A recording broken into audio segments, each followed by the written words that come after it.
let us say, been many decades in existence and in very good status. It's a very long relationship, and in many aspects of cooperation, in training and education, in military equipment, in joint military exercises, in intensive and extensive exchanges of experts, and also in high-level meetings between our defense officials. So, in general, we agreed to continue this cooperation, and there are some, let us say, some programs that has to be concluded, especially about the POW and MIA recovery from the United States Defense Department for their missing in action and their the remains of their sailors, soldiers, and airmen in Indonesian territory, and we promise to expedite this to conclude all the relevant requirements, and we would like to support this because this is, I think, a very honorable and highly sacred duty of any leadership to bring back their fallen heroes. So, on the whole, I would say, Your Excellency, we had a good meeting. We see a very cooperative road ahead, and we look forward to enhancing this relationship. Thank you. Well, thank you, Mr. Minister, and good morning, everyone. I guess it's afternoon now, but good afternoon. Mr. Minister, thanks for inviting me to Jakarta. It's great to be here. And I'm especially pleased to be arriving on the heels of President Biden, and only a month after your visit to the Pentagon. The frequency of these discussions between our two democracies underscores the importance of our partnership. U.S. friendship with Indonesia stretches back more than 70 years, and the scope and scale of our defense cooperation only continues to grow, spurred by both our converging security interests and by our commitment to shared principles. Now, we're meeting as the world is grappling with assaults on the rules-based international order, especially Russia's cruel and unprovoked invasion of Ukraine. And it's especially vital now that like-minded countries come together to uphold our shared principles, including the rule of law, freedom of the seas, and respect for sovereignty and territorial integrity.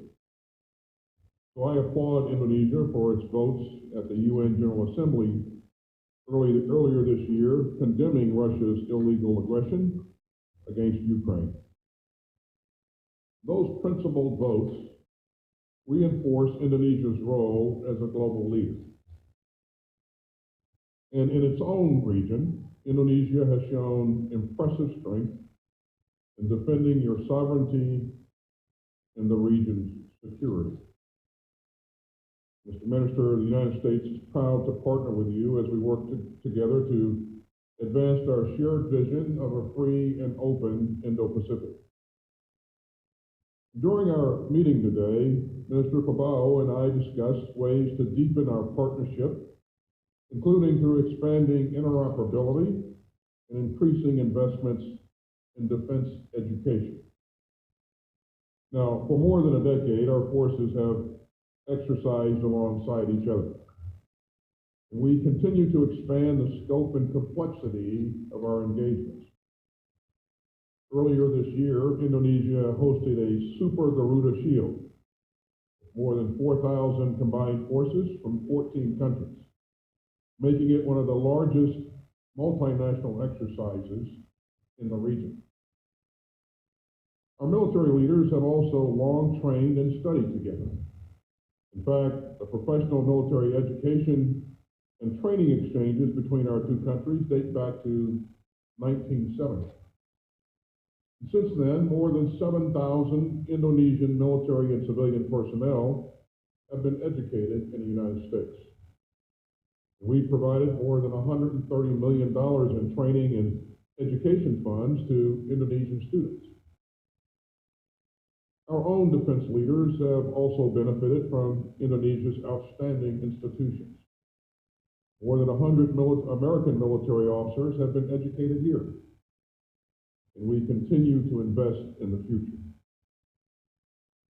As President Biden announced at the U.S., ASEAN, and East Asia summits, we plan to fund new education and networking opportunities for emerging civilian defense leaders, increased English language training and professional military education, and new institutional capacity building engagements. And we appreciate Indonesia's support for these efforts. Our investments in the next generation of leaders will help ensure that our shared vision of a secure, open, and prosperous region thrives in the decades ahead. So, Mr. Minister, thank you for your partnership and your leadership as we work together to build a brighter future. So thank you, and we'll be happy to take a couple of questions.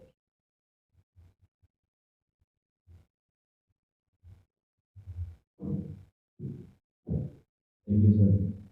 My name is Adi Martin from Angkatan Security.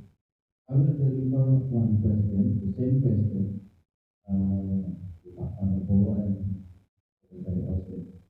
You spent more than 1.5 hours in your conversation with your special room. Is there any something about South China Sea you are discussing about? What does the U.S. perspective about this, and also from Indonesian perspective, because Indonesia is a traditional leader in ASEAN. If Indonesia can play more important role in South China Sea, in my belief, it will help your point of view from a freedom of travel and something like that. Thank you. Yeah. Okay. I'll say that first of all, we are two of the largest democracies in the world, and we share common values. And those common values, I think, are instrumental in helping us to continue to build very, very strong bonds. You've heard us both talk about what we're doing and training together in our opening comments, and what we're going to do to invest in professionalization of the force going forward. I think that's very, very important. You are correct. Indonesia is a leader in the region, and because we share common values and a common vision for the region, we want it to remain free and open. There are a lot of things that we can and will look to continue to do together. And so I think what we'll focus on going forward is making sure we continue to build on interoperability, and we'll focus on modernization of capabilities. And I think those things will be instrumental to us, both of our nations going forward. I would like to add our perspective.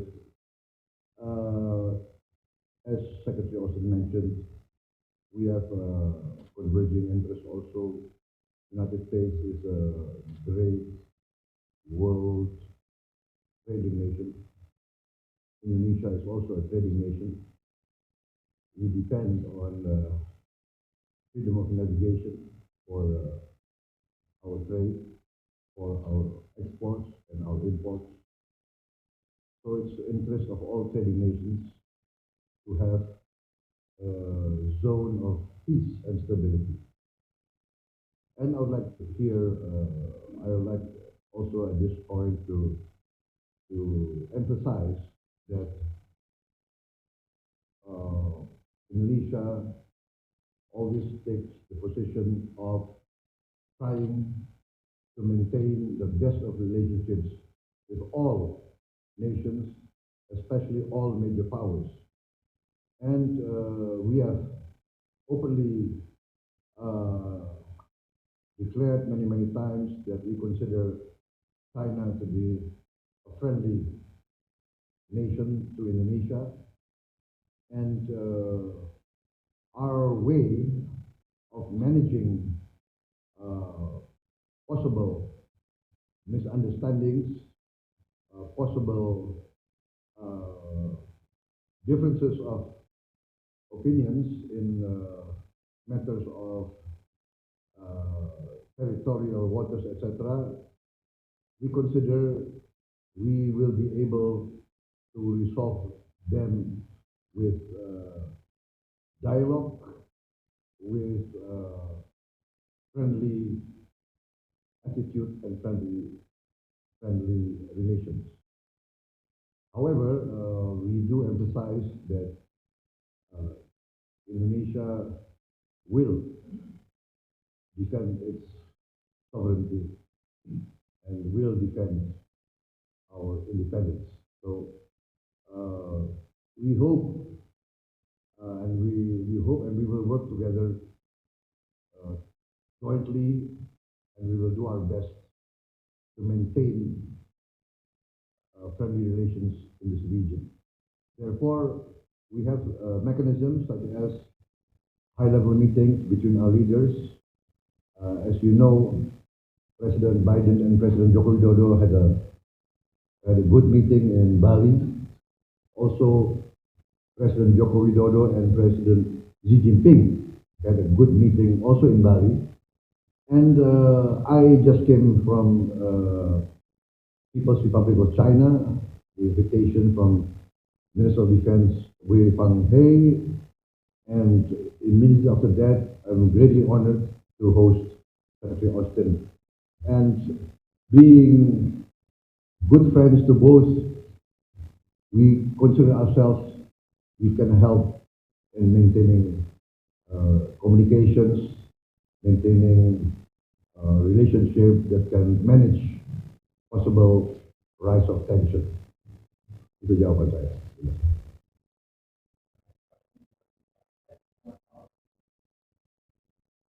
Thank you so much. Secretary Austin, you made an impassioned case at the Halifax Security Forum to continue military aid to Ukraine. But in the past months, we've seen U.S. disbursements to Ukraine drop by about half for each package. And Ukrainian officials are worried, of course, about ammunition shortages, about weapons shortages. Do you think Ukrainians are now getting enough military aid from the United States to sustain the fight? And of course, with the winter coming, do you think they can sustain the military gains and continue forward with the current level? And Minister Prabowo, if I may, your meeting with Secretary Austin, as you said, just days after meeting with your Chinese counterpart, Wei Fenghe, to announce new joint military exercises that are being resumed.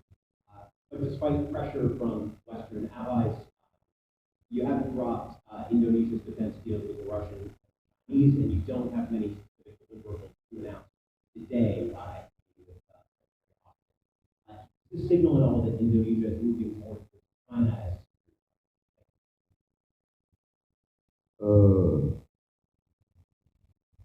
I'm not sure I get the essence of your question in the sense that we do not cease our defense procurements from Russia and China. Is that your question? correct? Yeah, you don't have any new deliverables in the United States regarding pressure from Western. You haven't given up those deals.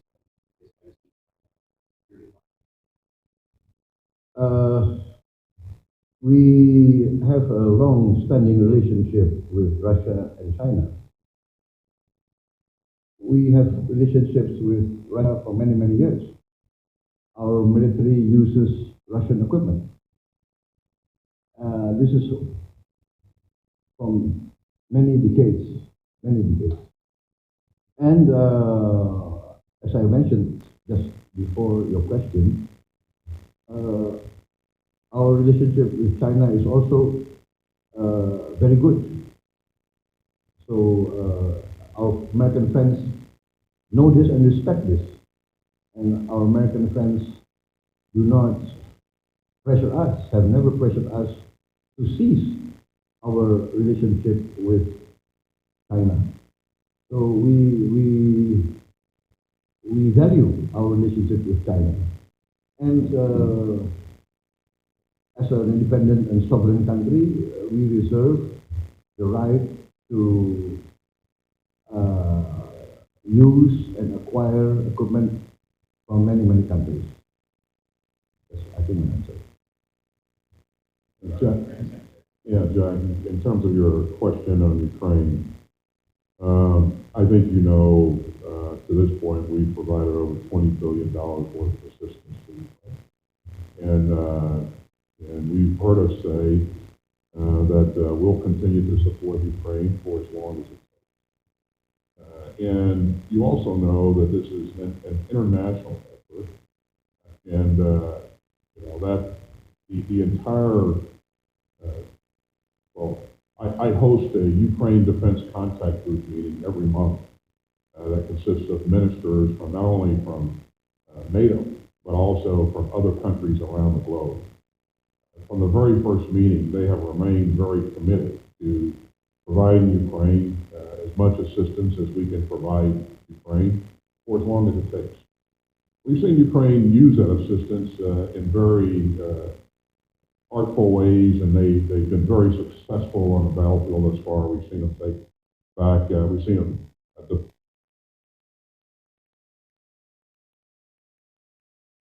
defeat the Russians in the Battle of Kiev. They've taken back Kharkiv. They have also most recently taken back the important town of Kherson. And so we've seen a number of successes on the battlefield.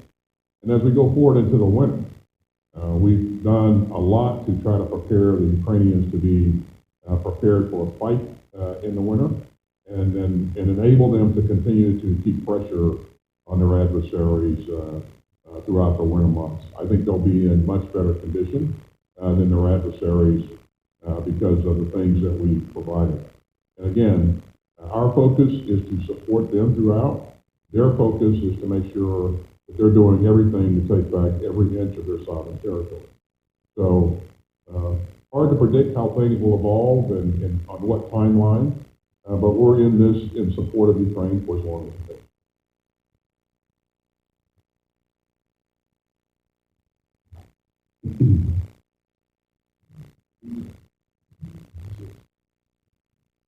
My name is Gloria from Academic Newspaper. My question is about Act 15 procurement regarding the transfer of technology aspect for Minister Prabowo. My question is, what are Indonesia's expectations? And for Secretary Austin, my question is, what are technology the U.S. willing to provide to have interoperability with Indonesia airports? Thank you. About the F-15, negotiations are continuing, and we are in advanced stages of that negotiation. And I think now it will be dependent on, of course, the Indonesian government to finally decide the go-ahead at this time. Because, as you know, the priority of the government now is to control the COVID-19 pandemic and to be prepared for the impact on the food situation, food security of Indonesia, and the impact on inflation caused by the rise of the energy prices around the world. So the impact of the Ukraine war is very real, and all the warnings from international institutions, from the World Bank, the IMF, the ADB, etc., and the warning about the climate situation next year, the El Nino, which will mean a long dry period, which can impact our food production. This, of course, will factor in the final decision of the Indonesian government.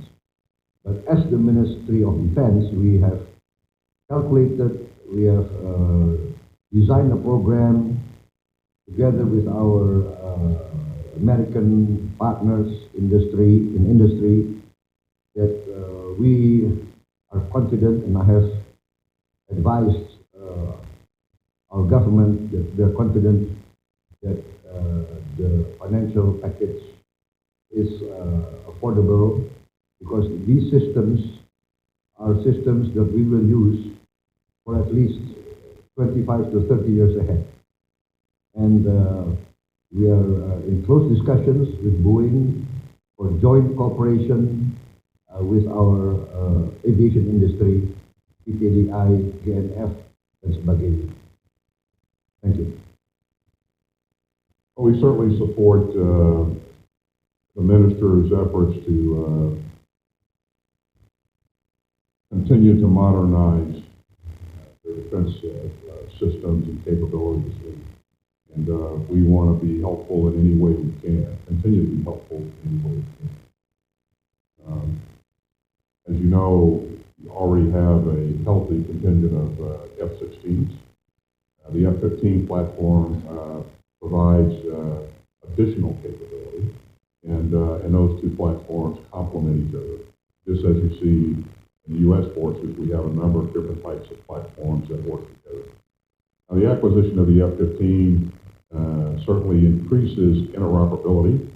It enables our ability to share information, and as we train on those platforms, we'll train together to make sure that we're using common policies and practices, and I think that will increase the overall capability of overall capability in terms of total capability. So I think this platform brings a lot if the leadership decides to go that route. I hope they do. But again, in terms of specific instrumentation and capabilities, that's not something that I could address in this board.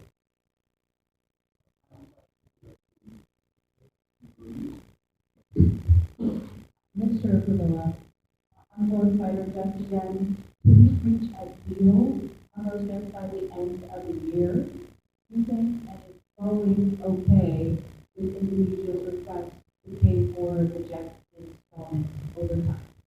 And for Secretary Austin, on Elon Musk and China, some U.S. officials have been discussing whether there might be some potential national security risks from business ventures. Mark Warner, the chairman of the Senate Intelligence Committee, recently said that no American was more beholden to China than Elon Musk. Wondering if you'd be willing to share some thoughts on that. Well, I certainly don't want to make any comments on any specific individuals. I would just say the Department of Defense does business with a number of different companies, and as you know, we have specific policies and procedures that we follow as we conduct that business, and we'll do everything that we do going forward will be, as it always is, in accordance with laws and prescribed procedures. And I'll just leave it at that. Regarding the F-15 program, as I explained in my earlier response, the decision now is on the Indonesian government for the final political decision. Negotiations have advanced very well. On the second part of your question, yes, we discussed with Boeing, and they have agreed to the financial package that we requested and that has been arranged. So everything is in place. This is going to be a political decision. As they say, I'm responsible for defense. Political decision is what they say in the US, above my pay grade. So I'm not authorized to make any political decisions. Thank you.